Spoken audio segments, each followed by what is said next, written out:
Assalamualaikum warahmatullahi wabarakatuh. Teman-teman, kembali lagi bersama saya Ramlah97.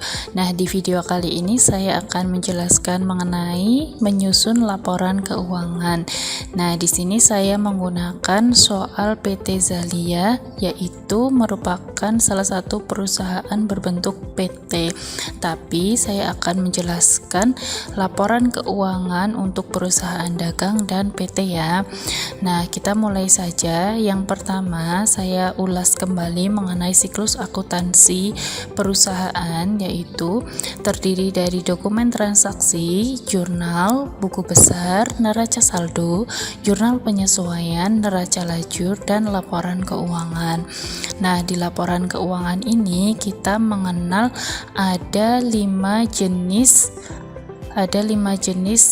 laporan keuangan. Yang pertama ada laporan laba rugi atau income statement, yang kedua ada laporan perubahan modal atau equity statement, yang ketiga ada laporan posisi keuangan atau balance sheet, yang keempat ada laporan arus kas, dan yang kelima ada catatan atas laporan keuangan. Nah, di video saya kali ini saya akan menjelaskan mengenai 3 jenis laporan ini, karena laporan arus kas dan catatan atas laporan keuangan tidak efektif jika dijelaskan hanya dalam satu video saja, seperti itu ya. Nah, kita mulai dengan landasan menyusun jenis laporan keuangan, tentunya SAK etap ya. Nah, sumbernya ketika kita ingin menyusun laporan keuangan, kita harus memiliki yang namanya neraca saldo dan jurnal penyesuaian, kemudian neraca lajur. Untuk praktisnya, sebenarnya menyusun laporan keuangan itu sudah disediakan di neraca lajur. Di sini teman-teman bisa melihat ya, ada kolom trial balance yang menunjukkan neraca saldo, kemudian adjusting journal entries yang menunjukkan jurnal penyesuaian, adjusted trial balance yaitu neraca saldo setelah disesuaikan, kemudian income summary di sini ini adalah laporan laba rugi. Kemudian balance sheet ini adalah laporan posisi keuangan. Nah, nanti teman-teman ketika menyusun income statement atau income summary atau laporan laba rugi dan balance sheet atau laporan posisi keuangan bisa merujuk dari neraca lajur yang sudah disiapkan di sini. Nah, kita langsung saja bahas satu persatu laporan keuangannya ya. Yang pertama ada laporan laba rugi. Sebenarnya apa sih yang dimaksud dengan laporan laba rugi? Nah, laporan laba rugi secara sederhana yaitu laporan perusahaan yang menunjukkan laba atau rugi perusahaan dalam satu periode akuntansi. Jadi, ketika teman-teman melihat laporan laba rugi suatu perusahaan, pasti teman-teman akan mengetahui saldo laba atau rugi yang diperoleh perusahaan dalam satu periode akuntansi. Satu periodenya berapa? Misalnya 1 bulan, 1 tahun, triwulan atau caturwulan. Itu tergantung masing-masing perusahaan ingin menyusun laporannya per berapa bulan, seperti itu ya. Bisa juga per hari. Nah, laporan laba rugi itu sendiri terdiri dari 2 bentuk. Yang pertama ada single step, yang kedua ada multiple step. Nah, single step di sini adalah laporan laba rugi yang menunjukkan ini hanya ada pendapatan dan beban saja.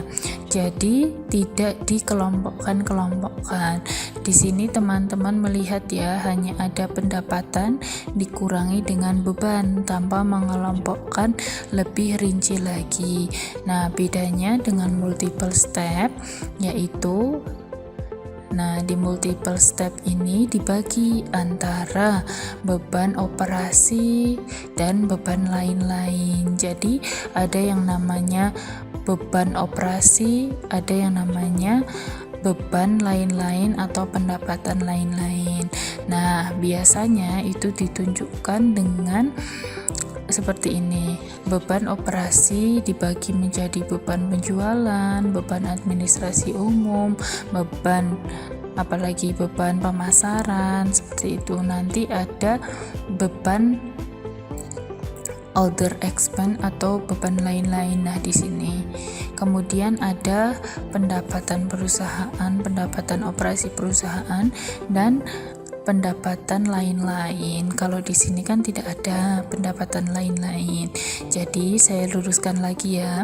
Kalau single step itu hanya pendapatan dikurangi beban tanpa mengelompokkan masing-masing pendapatan dan beban.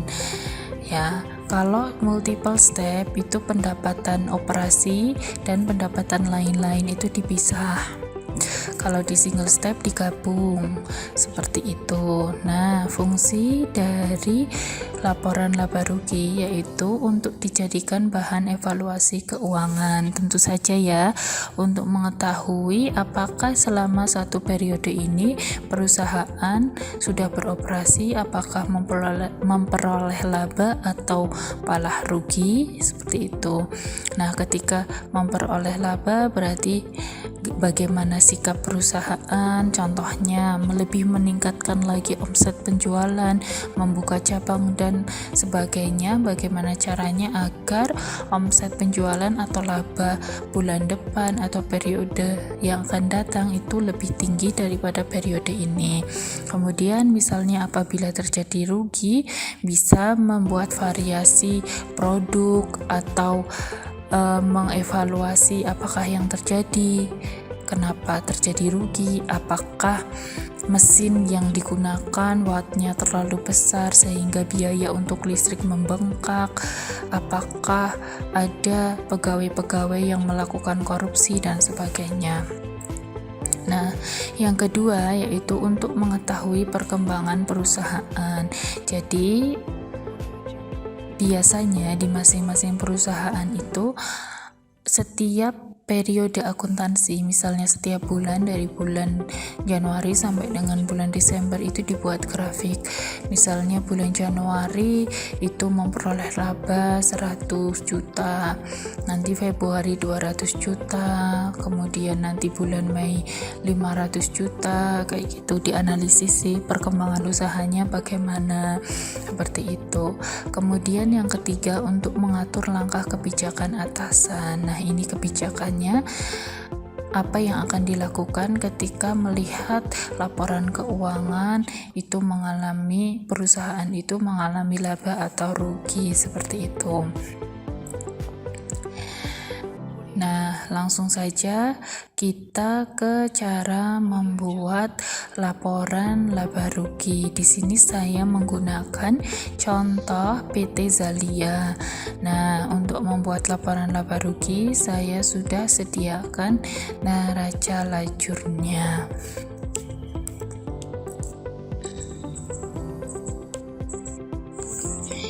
Nah, ini adalah penampakan dari neraca lajur PT Zalia.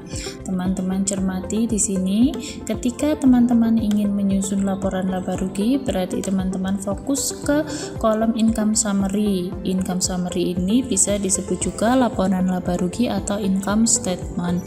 Nah, apa saja yang masuk ke dalam laporan laba rugi, yaitu nomor akun 4 sampai dengan 9. Nih, ini nanti masuk semua ke dalam laporan laba rugi beserta nominal yang ini. Nah, untuk menyusunnya pun perlu format dari laporan laba rugi itu sendiri. Di sini saya menggunakan bentuk sevel ya, atau memanjang karena menurut saya lebih mudah. Seperti itu. Nah, pertama teman-teman sediakan dulu lembar kerjanya. Kalau di Excel berarti ya lembar kerja Excel, kalau misalnya manual berarti teman-teman siapkan dulu bukunya. Kemudian yang kedua, teman-teman ketikkan atau tuliskan kop perusahaannya. Di sini saya menggunakan PT Zalia, berarti saya ketikkan kop perusahaan PT Zalia. Pertama diawali dengan nama perusahaan, kemudian judul dari laporannya, kemudian periodenya di sini Desember 2016. Nah, kemudian formatnya yaitu sebenarnya mengambil dari nomor akun 4-9 tadi. Nah, pertama di laporan laba rugi kita menyajikan terlebih dahulu pendapatan di perusahaan dagang itu kan sales. Nah, seperti ini ya, sales atau penjualan, kemudian ada sales discount, kemudian sales return.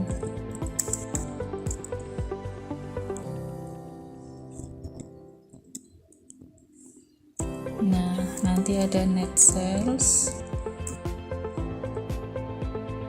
kemudian cost of merchandise inventory,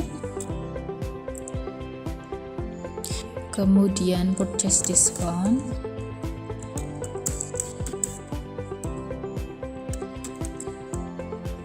nah setelah itu kita dapat cost of merchandise inventory-nya.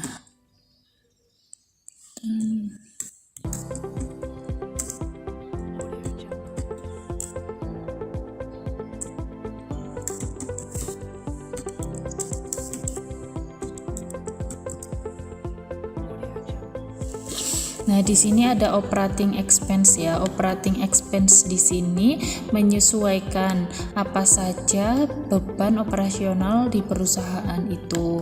Nah, di sini kita lihat dari neraca lajurnya ya. Di sini ada utilities expense sampai dengan other operating expense. Operating expense itu nomor akunnya 6. Jadi yang 6 ini masuk semua ke dalam operating expense ya. Tidak usah saya copy. Nah, saya tuliskan ya. Tadi utilities expense, kemudian ada office supplies expense,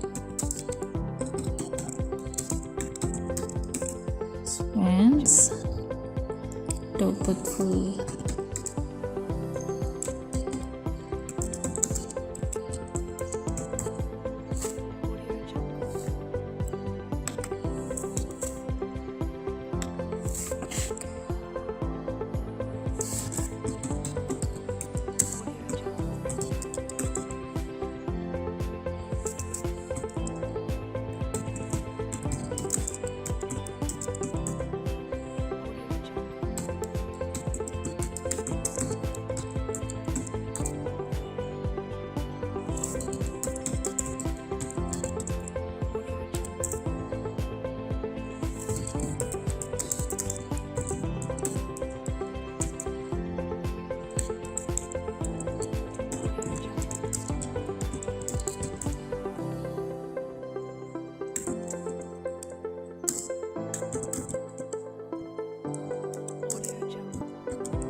Nah, ini sudah semua ya. Ini termasuk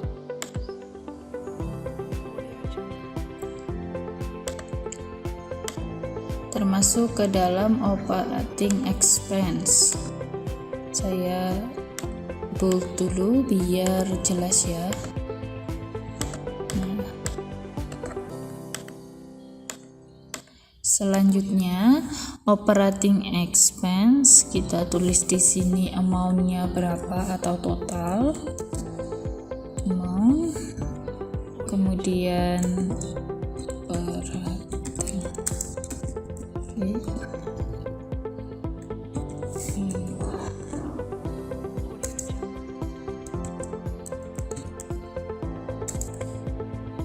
Nah, setelah teman-teman nanti memperoleh laba operasional, nanti kita mengakumulasikan berapa sih other income dan other expense-nya. Di sini nanti saya jelaskan lebih detail.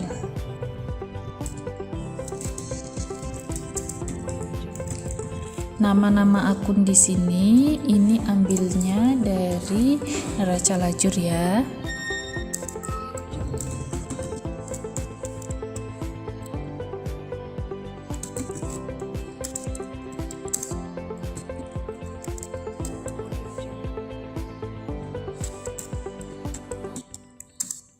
Tulis saja semuanya pokoknya, tapi ini adalah formatnya yang insya Allah benar.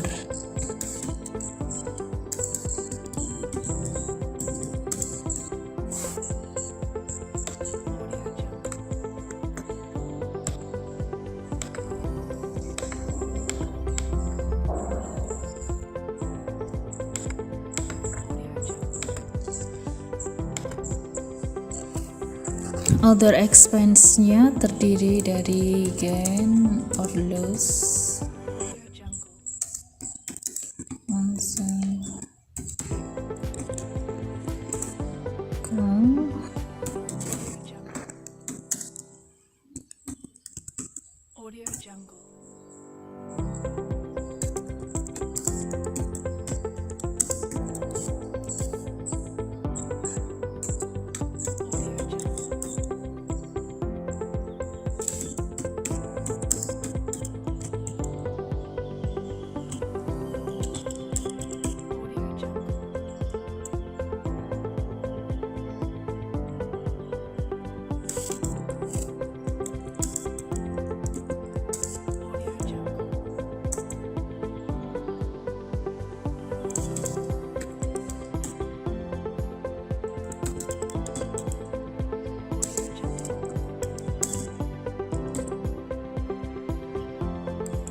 Nah, ini sudah selesai ya untuk formatnya.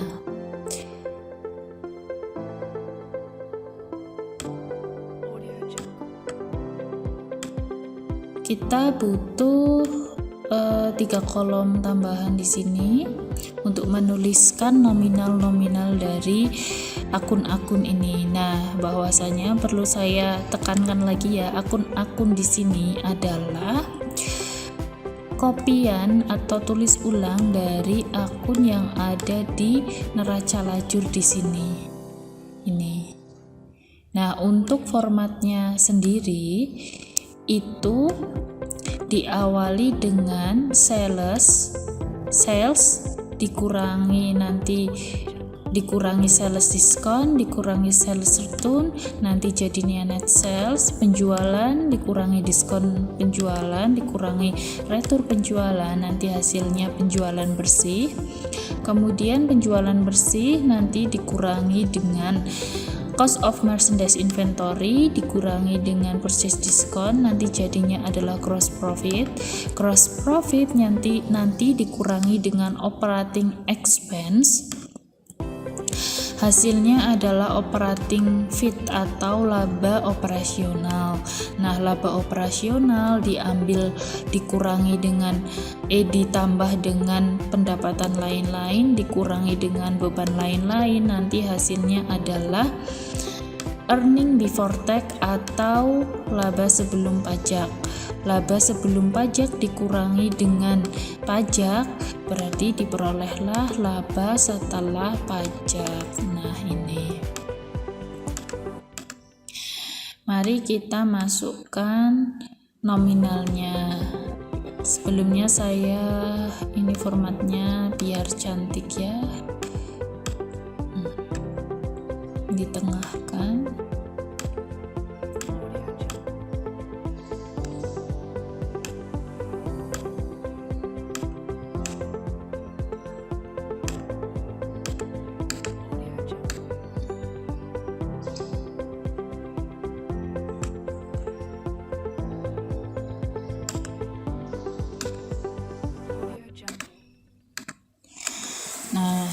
Ini kalau teman-teman cermati, bentuk dari income statement ini seperti ini.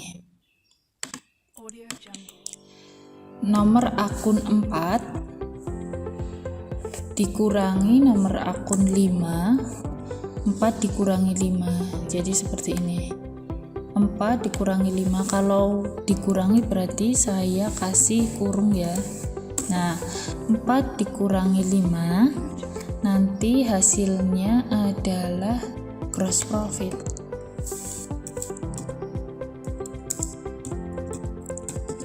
Nah, gross profit dikurangi dengan nomor akun 6, nanti jadinya operating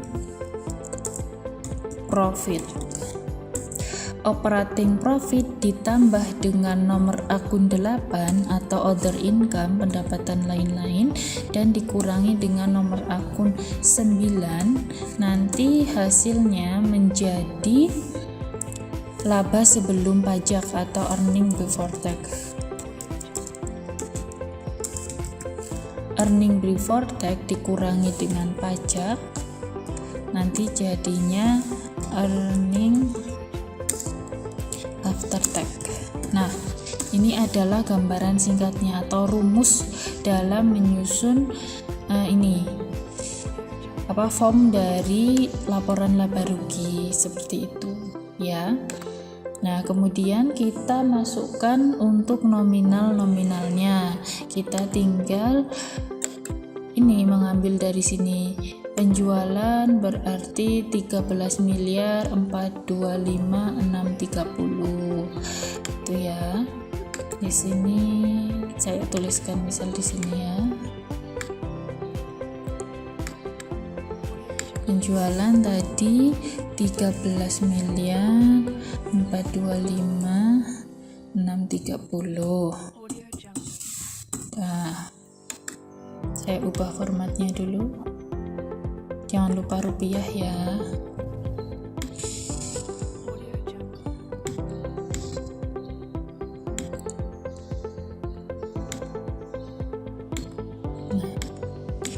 Sales discount, teman-teman cermati di sini.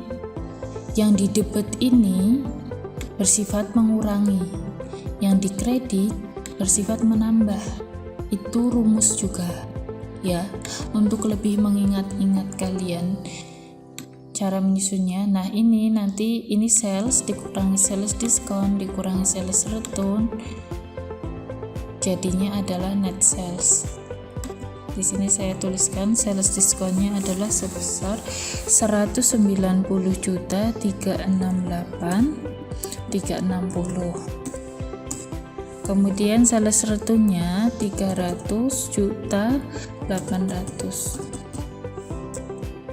Nah, jangan lupa dikasih minus.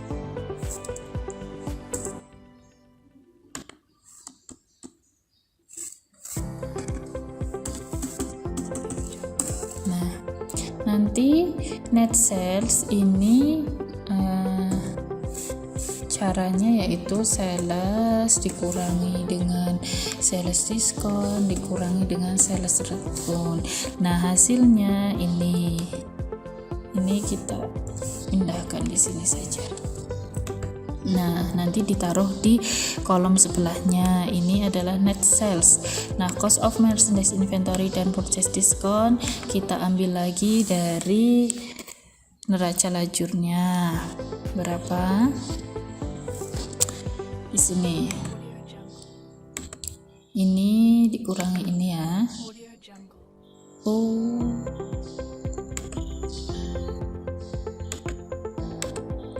Nah, cost of merchandise inventory-nya 10.517.896. Kemudian ini tadi di debit berarti bersifat mengurangi. Kemudian diskonnya 103.447.200. Nah, dari sini nanti cost of merchandise inventory-nya tinggal kita selisihkan saja. Nah, di sini min ya. gross profit itu adalah net sales dikurangi dengan cost of merchandise inventory. Nanti hasilnya adalah gross profit seperti itu. Nah, di sini diperoleh gross profit sebesar 2.520.012.840 rupiah. Untuk selanjutnya, nah ini kita masukkan semua dari utilities expense, office supplies expense sampai dengan other operating expense. Seperti itu ya. Nah, ini kita tuliskan lagi di sini. Untuk utilities expense, jangan lupa dia berada di depan berarti mengurangi.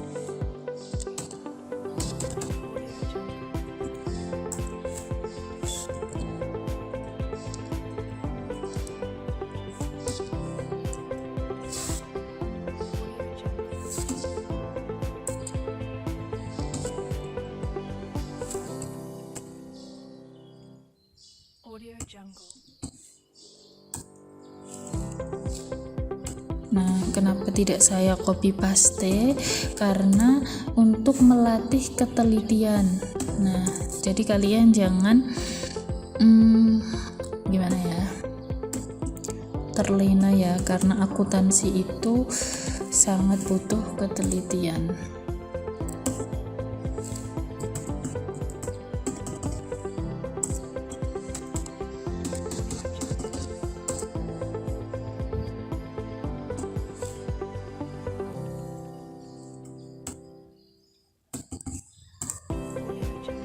Kita ketikkan satu persatu.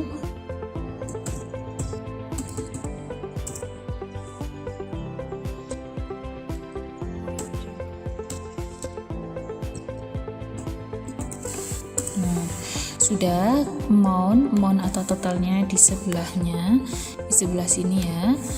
Nah, kita jumlahkan saja berapa total bebannya. Nah, beban itu kan bersifat mengurangi ya. Nah, operating fee atau laba operasi yaitu ini cost of merchandise inventory dikurangi dengan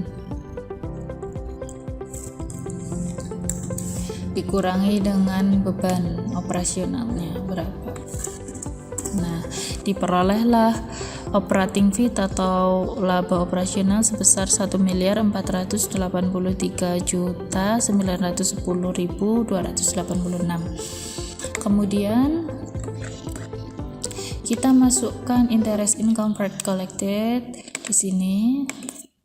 Nah, akun 8 itu pendapatan juga ya, tapi termasuknya pendapatan lain-lain.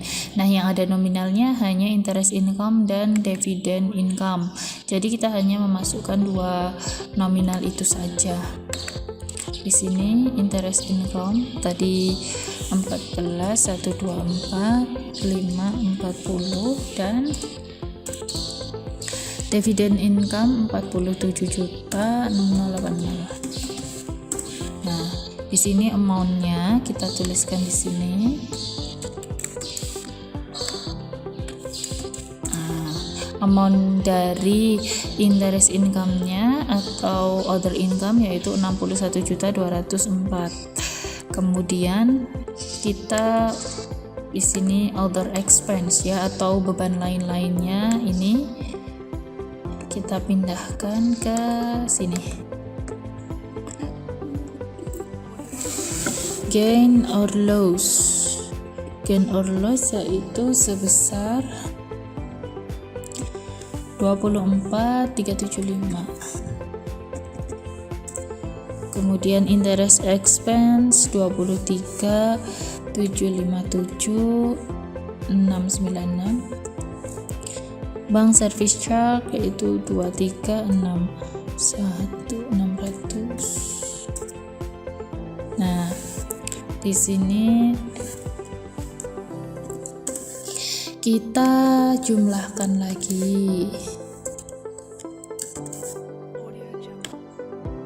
Kalau kalian secara manual bisa dijumlahkan dengan kalkulator ya. Nanti hasilnya taruh di sini ya teman-teman. Nah, hasilnya yaitu lebih besar pendapatannya, mendapatkan pendapatan lain-lain sebesar 10.710.244. Nah, sekarang kita mencari berapa sih sebenarnya laba sebelum pajaknya. Itu caranya dengan menjumlahkan ini dan menjumlahkan operating fee dengan other income. Nah, hasilnya adalah 100.494.620.530. Nah, sekarang kita masukkan apakah ada pajaknya. Oh, ternyata ada, yaitu income tax expense pasal 4 dan income tax expense. Kita masukkan ya. Income tax expense pasal 4 yaitu 89370 dan 194.115. Nah, ini sifatnya mengurangi ya, jadi teman-teman bisa dikurung, bisa mengurungnya atau minus. Nah, amountnya,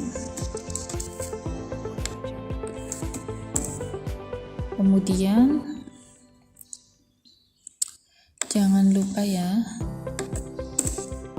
laba sebelum pajak dikurangi pajak, hasilnya nanti laba sesudah pajak.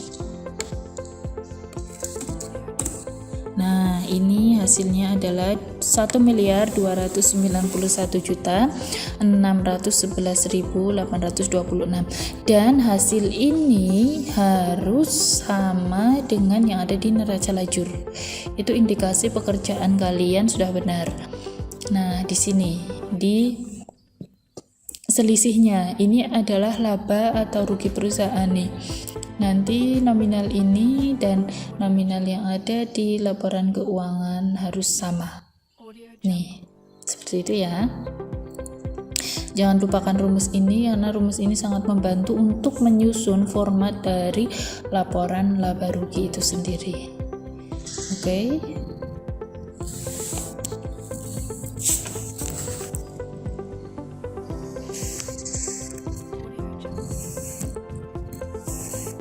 Selanjutnya, setelah kita menyusun laporan laba rugi adalah menyusun statement of change equity atau laporan perubahan modal. Nah, apa itu laporan perubahan modal? Kita cari tahu dulu ya.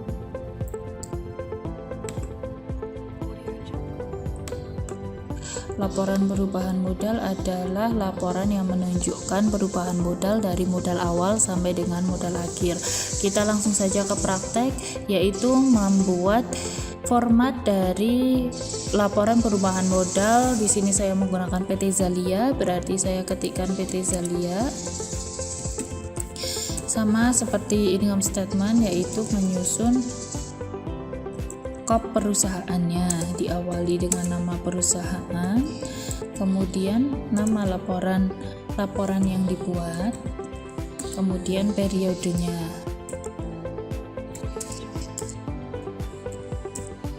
Nah, untuk laporan perubahan modal perusahaan berbentuk perseroan terbatas atau PT, yaitu kita menggunakan format yang berbeda dengan laporan perubahan modal untuk perusahaan dagang. Di sini saya contohkan untuk PT ya, karena saya menggunakan soal PT Zalia. Nah, jadi diawali dengan description, kemudian capital stock, kemudian di sini ini ada additional paid in capital, kemudian di sebelahnya ada retained earning, kemudian ada total. Nah,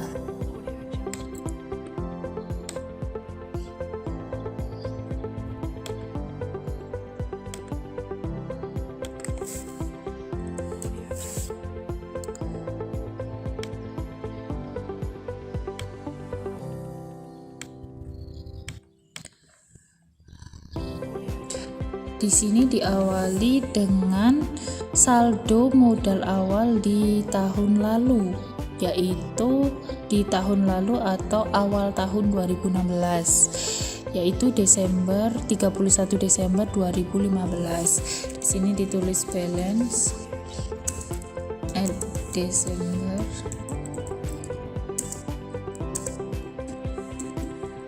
Nah, ini biasanya di soal sudah disediakan ya. Tinggal kita isi saja.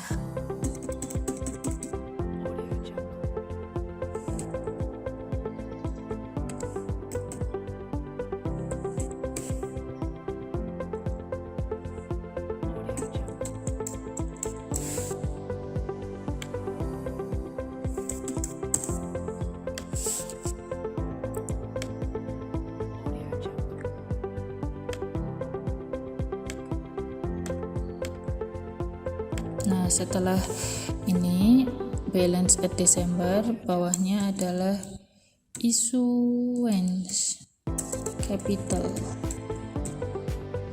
Nanti diisi apa saja, nanti saya kasih tahu. Kemudian net income,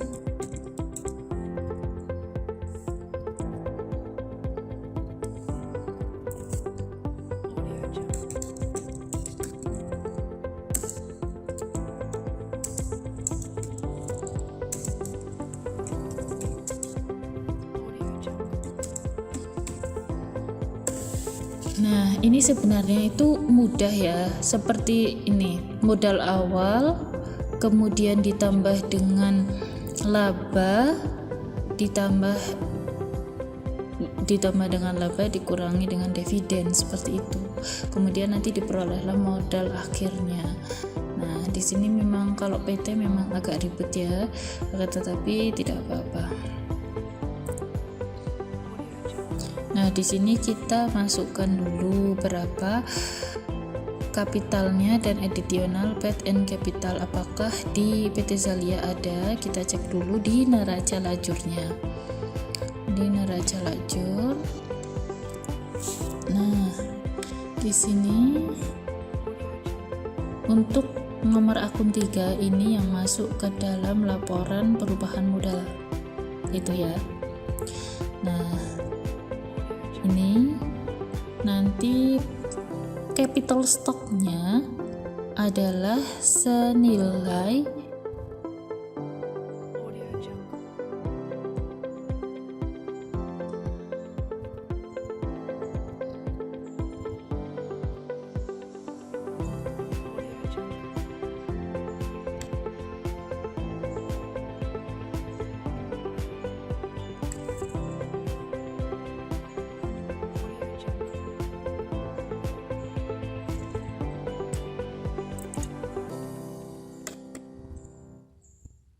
Jungle. Kita di sini ada issuance sebesar 300 juta. Kemudian ini nanti sudah ada di soal ya, ulang-ulang 1. Nah,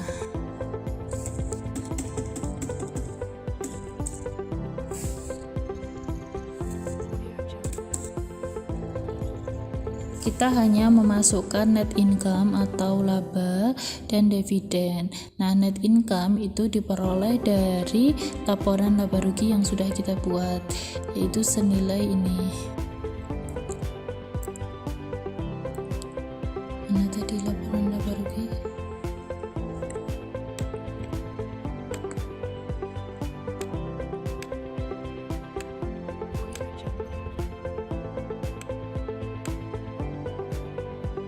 Kita lihat saja di neraca lajur ya, yaitu senilai 1.291.611.826. Kita ketikkan di sini di laporan perubahan modal yang net income bagian retained earning, karena retained earning adalah laba. 1.291.611.826 Nah, dividennya yaitu sebesar 305 juta. Dia ada di debat. Kalau ada di debat berarti dia mengurangi 305. Nah, seperti ini. Nanti di sini totalnya.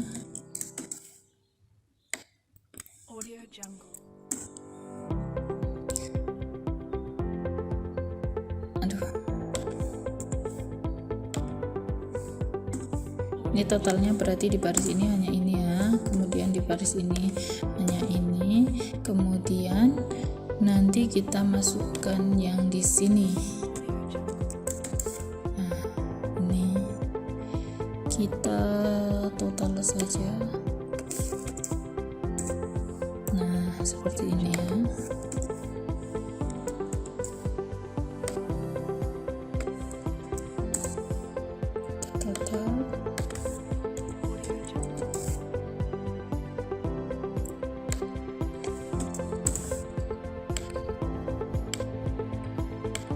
Ini.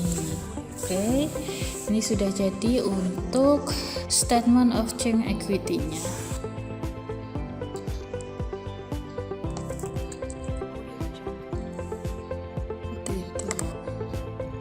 Kita tinggal merapikan saja laporan keuangan kita.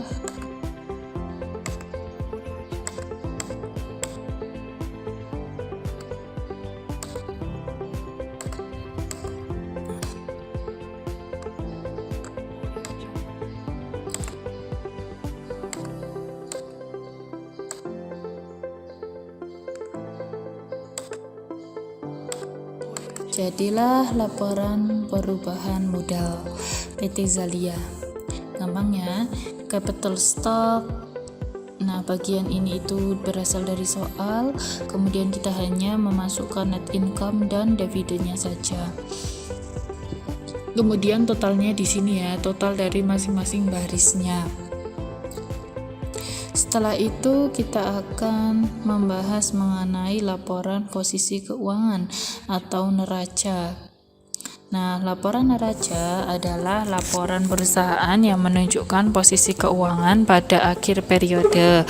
Bentuknya ada dua, yaitu bentuk stafel dan bentuk sekontro. Bentuk stafel adalah bentuk memanjang, sedangkan bentuk sekontro adalah bentuk sebelah menyebelah. Jika teman-teman cermati di sini, sangat jelas sekali ya penyajiannya. Aktiva ada di paling atas, kemudian diikuti dengan kewajiban dan modal di bawahnya. Kalau bentuk sekontro sebelah menyebelah, yaitu aktiva di sebelah kiri dan kewajiban serta modal di sebelah kanan, seperti itu. Oke, kita langsung saja ke cara membuat neraca PT Zalia. Nah, caranya sama, yaitu diawali dengan perusahaan PT Zalia, kemudian ada periodenya seperti itu. Nah, di sini saya sajikan saja yang sudah jadi ya. Insya Allah gampang ini laporan balance sheet-nya atau posisi keuangannya, yaitu dasar dari membuat balance sheet ini adalah dari neraca lajur juga, bisa dari neraca lajur, yaitu kita hanya mengcopy paste yang ada di neraca lajur seperti ini, yaitu mulai dari akun 1, 2, dan 3. Khusus nomor akun 3 ini kita mengambil nominalnya hanya retained earning yang di sini kan ada 2.404.312.468. Nah, ini kan beda ya sama yang ada di sini. Ini kan 1.417 juta. Nah, untuk retained earnings atau laba ditahan itu kenapa berbeda? Karena tadi kan di laporan laba rugi kita sudah memperoleh laba sebesar ini ya, 1.291.611, kemudian ditambahkan dengan retained earning tahun lalu yaitu 1 miliar ini, dikurangi dengan dividen, hasilnya ini. Nah, hanya retained earning yang mengambil dari laporan perubahan modal, yang lain kita mengambilnya dari neraca lajur seperti itu. Nah, untuk format PT Zalia di sini saya menyusun PT Zalianya menggunakan format sekontrol, yaitu sebelah menyebelah agar tidak terlalu panjang ya. Nah, kalau sebelah menyebelah berarti di sini diawali dengan aset atau aktiva, dan di sebelahnya adalah liabilities dan equities atau pasiva. Nah, antara nanti jumlah antara aset dan liabilities dan equities harus seimbang. Nah, kalau seimbang itu berarti bisa dikatakan balance sheet kita itu benar. Nah, di sini dimulai dari nomor akun 1. Jadi yang masuk ke aset itu nomor akun 1, yang masuk ke liabilities nomor akun 2, dan yang masuk ke equities yaitu nomor akun 3. Nah, nomor akun 1 di sini teman-teman hanya copy paste saja sebenarnya. Nih, nomor akun 1 mulai dari cash in bank, P3 sampai dengan accumulation depreciation equipment. Nah, perlu digarisbawahi untuk nomor akun yang ada di kredit berarti dia bersifat mengurangi akun yang ada di debit, seperti itu ya. Nah, ini di kredit allowance berarti mengurangi, accumulation depreciation ini berarti mengurangi.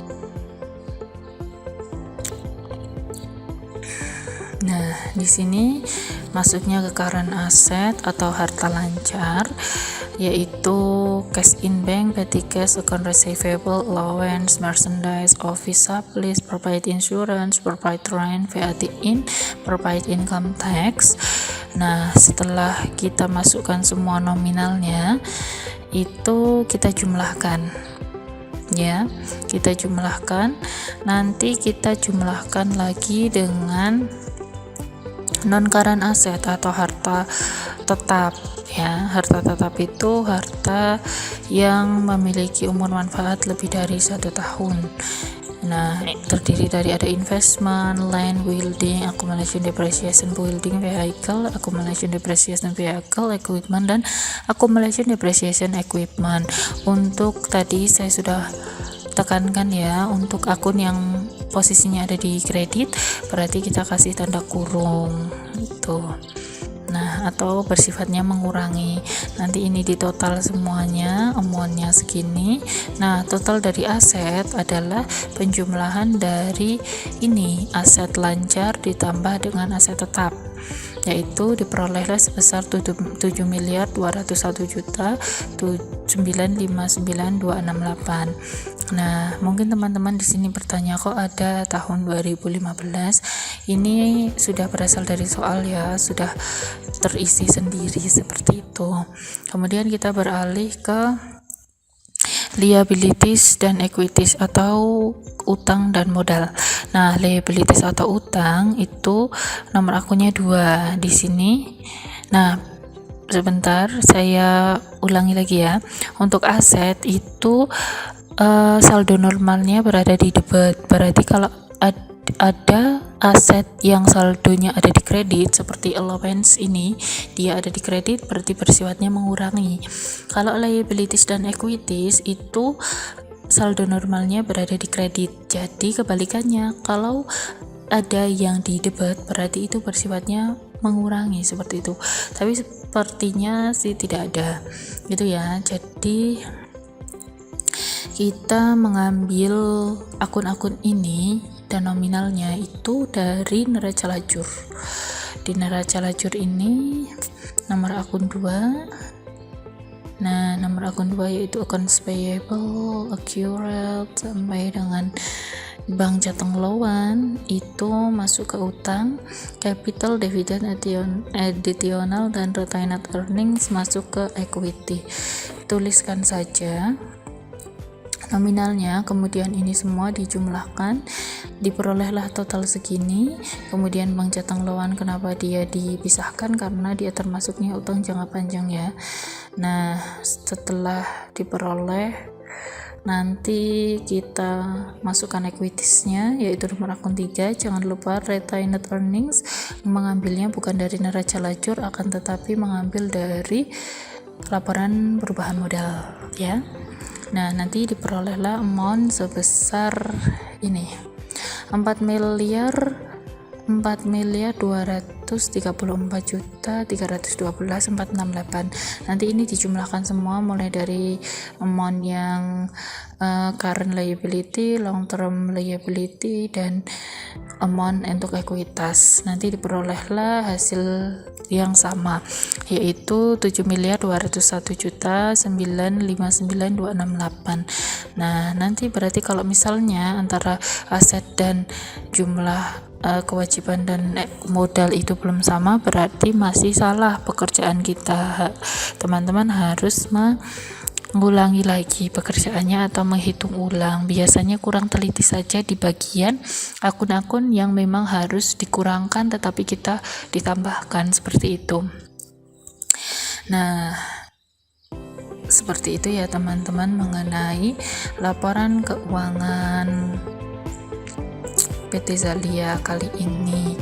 Untuk teman-teman yang masih bingung, silahkan bisa komentar, bisa disertakan di kolom komentar, ataupun bisa ditanyakan langsung ke saya, seperti itu ya, melalui email atau tatap muka secara langsung.